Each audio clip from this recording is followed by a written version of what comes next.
최근에 거래대금이 올라왔어요. 거래대금. 거래대금이 급증했다라는 것은 거래량이 늘었다라는 것과 일맥상통한다라고 얘기할 수 있어요. 물론 거래량이 적어도 거래대금이 크게 움직일 수는 있어요. 왜냐하면 시가총액이 큰 회사들, 그리고 가격 대역이 높은 회사들의 움직임이 많을 경우, 그러면 가격 대역이 높은 기업들의 움직임, 그게 핵심주라고 얘기할 수 있겠죠. 이 핵심주는 누가 사는 거냐 이거죠. 누가 사는 거냐. 그래서 저는 뭐 체크를 해봤는데요. 기관 종목이 굉장히 중요할 것 같아요. 외국인은 아직 안 들어오고 있어요. 외국인 입장에서는 샀다 팔았다 하는 그런 상황인데 자신 있게 한국 시장에 들어오진 않고 있어요. 불확실성은 해소 국면에 있는 상황이기 때문에 외국인들이 들어올 가능성이 높다라고 볼 수는 있습니다.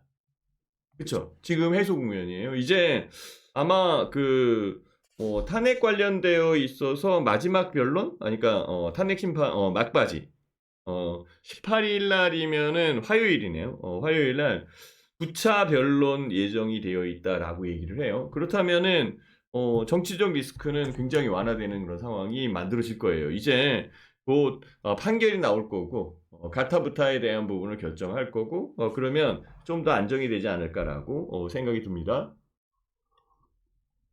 자, 이렇게 정치적 불확실성에 대한 요소, 이게 이제 점진적으로 해결되고 있는 상황이고요. 미국의 관세에 대한 여건들이 있죠. 관세. 예. 트럼프의 관세, 상호 관세. 예. 이 관세에 대한 부분도 뭐 한국 시장에서는 리스크로 다가오는 상황은 맞아요. 그런데 정말 트럼프 대통령이 되기 전에 미리 한국 시장이 알아서 기어서 빠져 있는 그런 상황이고요. 지금은 이제 저평가되어 있는 구간이기 때문에 관세 여건이 나와도 급하게 내리거나 그러진 않아요. 오히려 주가가 올라오죠. 미리 선반영됐다라고 생각을 하는 거고, 관세에 대한 여건과 여파가 바로 증시에 다가오진 않는다라는 거죠. 지금 상호 관세 뭐 이렇게 얘기하면서 자동차 관세에 대한 부분 나오잖아요. 근데 자동차 쪽 관세, 이쪽은 4월 2일 날, 4월 달이면은 지금 2월 달이니까 아직 멀었잖아요. 그러니까 지금부터 고민할 필요는 없죠. 4월 2일까지 가는 동안에 또 바뀔 수도 있잖아요. 트럼프 대통령은 관세에 대한 경제 정책적 부분을 정치적 요소로 사용하고 있는 것 같다라고 얘기도 많이 들려오잖아요. 그래서 결국은 불확실성이 해소되는 그런 국면이다라고 저는 판단할 수 있고요. 거래대금이 증가하는 것, 요거는 굉장히 고무적이죠. 여기에 이제 거래량까지 증가하면 활성화됐다라고 얘기할 거고, 지금은 거래대금이 증가하는 상황이니까 기관 종목. 작은 종목이 움직인다는 게 아니에요. 핵심 종목들을 사간다라고 보면 돼요. 자, 이제 외국인이 들어오면 좋겠어요. 제가 지난번에도 잠깐 말씀을 드렸듯이 여기에 보면은 코스피 기금들이 산 거를 보면 돼요. 기관들은 전체적으로 샀다 팔았다 하는 그런 상황인데 대체 사는 쪽이 많은 그런 상황이잖아요. 그죠? 파는 쪽보다는 금융투자도 사고 있었고요. 외국인들은 파는 쪽이 좀 더 많은 그런 상황으로 보여요. 그죠? 여기 그쵸? 이렇게. 그런데 기금은 전체적인 부분에서 단 하루도 빠지지 않고 계속적으로 매수를 하고 있어요. 올해 들어서 하루도 안 팔았어요. 계속 샀어요. 단 몇백억이라도 샀다라는 거죠. 그러니까 기금이 시장을 받치고 있다라고 보시면 딱 맞고요. 전반적인 여건은 기관의 움직임에 의해서 시장이 받쳐졌다. 2600포인트 가까이 올라온 것은 결국은 기관의 입김이 제일 컸다라고 이렇게 보시면 딱 맞습니다. 자, 이제 하나씩 봐볼게요. 자, 국내 증시 훈풍 들어온다, 훈풍. 그쵸? 이거 봐보시면 알잖아요. 훈풍 들어오는 국내 증시 거래대금이 28% 급증. 맞죠? 제가 얘기한 거. 예, 코스피는 2591포인트, 장중에 2600포인트 찍긴 했습니다. 대회에 대한 불확실성, 이 부분이 있지만 국내 증시는 살아나고 있다. 그러면 대회 불확실성은 지금 줄어들고 있다라고 보면 되는 거죠. 해소되고, 그러니까 소화 국면에 있다라고 보시면 딱 맞는 것 같아요. 자, 이렇게 거래 대금이 올라오는 부분은 향후에 주식시장에 투자하는 투자자들에게는 유리하게 작용하는 것은 맞다라고 볼 수 있는 그런 상황이에요. 자, 여기에 요 자료도 하나 있습니다. 한번 볼게요. 한국의 신용도. 그쵸. 우리나라에 신용도가 있을 거 아니에요? 신용도. 계엄 수준 이전으로 회복했다라는 거죠. 굉장히 리스크적으로 다가왔잖아요. 우리나라 신용등급이 떨어질 것 같아서 굉장히 노심초사했었던 그런 상황이었었고 다들 걱정했었는데 환율은 급등했었고요. 국채금리도 마찬가지고. 그래서 어려웠었던 그런 상황이었는데 신용도가 이전 수준으로 회복했다라고 한다면 환율도 안정을 취할 것이다라고 보는 게 맞죠. 국채금리 이것도 안정화될 것이다라는 것도 맞습니다. 자, 여기에 보면은 또 부도 위험 지표라고 해서 CDS 프리미엄이라는 게 있거든요. 이 CDS 프리미엄 비상계엄 선전, 그러니까 비상계엄 선포 전보다 낮아졌다라는 거예요. 이제는 비상계엄, 탄핵 이런 쪽이 이제 정치적 부분에 의해서 떨어져 나가고 경제적 요소에 영향을 좀 덜 준다라고 볼 수 있는 그런 상황이고요. 달러당 원화의 환율도 3주 만에 최저치. 그렇죠. 한국 경제 국제적 부분에서는 아직까지는 여전히 그 신뢰 수준에 해당된다라고 이렇게 보는 것 같아요. 자, 다행이네요. 여기에 거래 대금이 늘고 있고 신용도도 잘 되고 있다라고 한다면 결국은 한국 증시는 이번 주에 2600포인트를 돌파하지 않을까 이런 생각도 해보는 거죠. 행복한 생각을 해봅니다. 그렇죠?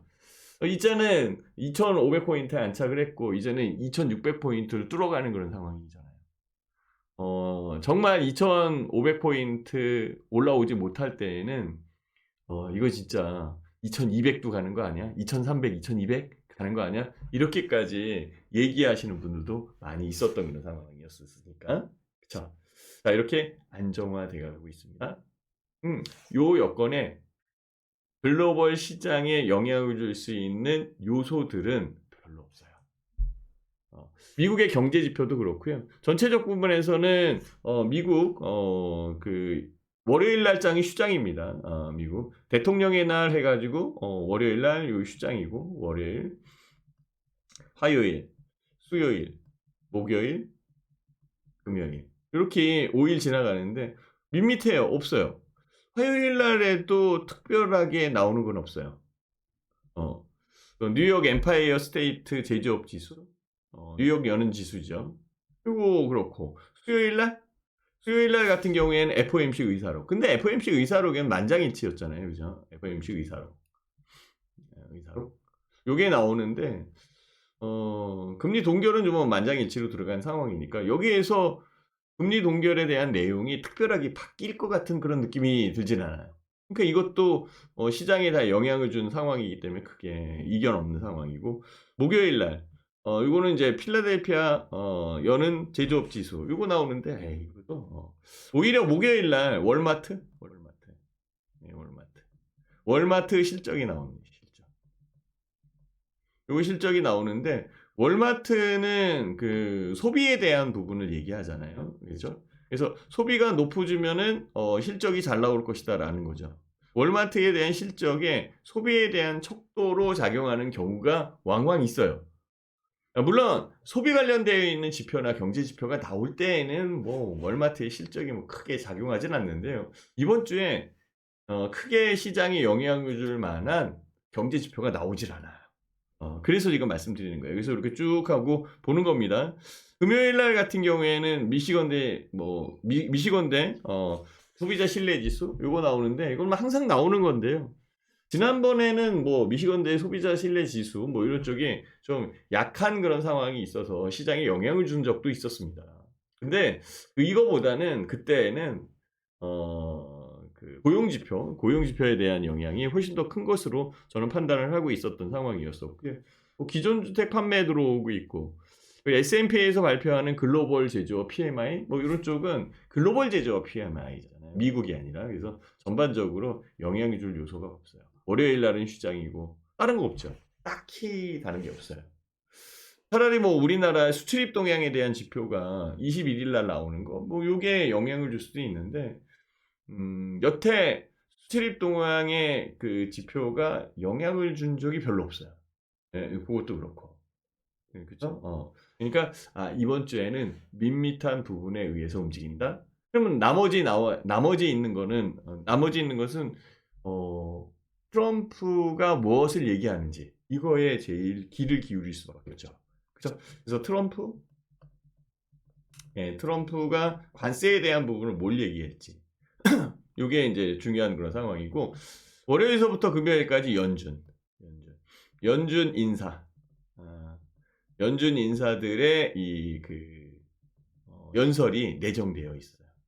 특히 이제, 보먼 연준 이사가 지금 매파로 해당되는데, 월요일 날 보먼 연준 이사, 윌러 이사도 하고, 그리고 화요일 같은 경우에는 마이클 바 연준 부의장, 아니면은 뭐 그 샌프란시스코 연은 총재, 수요일 날 같은 경우에는 제퍼슨 연준 부의장, 목요일 날 같은 경우에는 시카고 굴비스 연은 총재, 시카고 연은 총재, 뭐 이런 쪽 센트루이스 연은 총재도 하고 있고, 21일 날 금요일 날 같은 경우에는 뭐 다른 마이클 바나 아니면 다른 분들도 했는데, 이분들은 먼저 했었던 상황이었는데 다시 한다라고 한다면 내용이 크게 바뀔 것 같지는 않거든요. 그러니까 이번 주에는 트럼프 대통령이 뭐라고 얘기하는지, 그리고 연준 인사들이 얼마만큼 강하게 금리 관련되어 있는 내용을 쏟아내는지, 이건데요.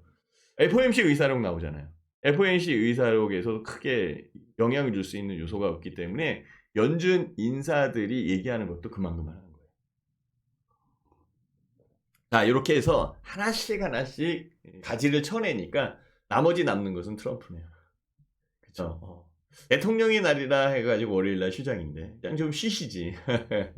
네. 어쨌든 트럼프 대통령이 관세에 대한, 그리고 경제 정책에 대한 부분을 계속적으로 발표할 가능성이 높다라고 얘기할 수 있어요. 근데 관세 정책이 조금 좀 이렇게 빗발한 것 같은 그런 느낌이에요. 중국에서도 대응적 전략을 지금 잘 짜가고 있는 상황이고요. 유럽도 그렇고 우리나라도 마찬가지입니다. 국제 공조하에 미국의 강한 관세에 대한 억압, 이런 쪽을 좀 이렇게 막아내려고 공조하고 있는 것도 눈에 보입니다. 지금은 트럼프 대통령이 이제 취임 초기이기 때문에 제일 할 날이 아주 그냥 서슬퍼러다라고 얘기할 수 있겠죠. 그런 쪽인데요. 불협화음이 많이 있어요. 일론 머스크에 대한 내용들도 계속적으로 불협화음이 나오고 있는 상황이고, 독일 같은 경우에는 정말 일론 머스크를 대놓고 비판하고 있는 그런 상황이거든요. 그러니까 실제 경제적 부분보다는 정치적 부분에 의해서 만들어지는 게 훨씬 더 큰 거고, 트럼프 대통령은 경제적 요소에 의해서 관세를 써야 되는데 협상의 도구, 정치적 요소에 대한 부분에 미국 우월주의에 대한 여건으로 쓰고 있는 상태이기 때문에 지금은 그게 통용이 될 수 있어도 계속적으로 통용이 된다라고 얘기할 수는 없을 것 같아요.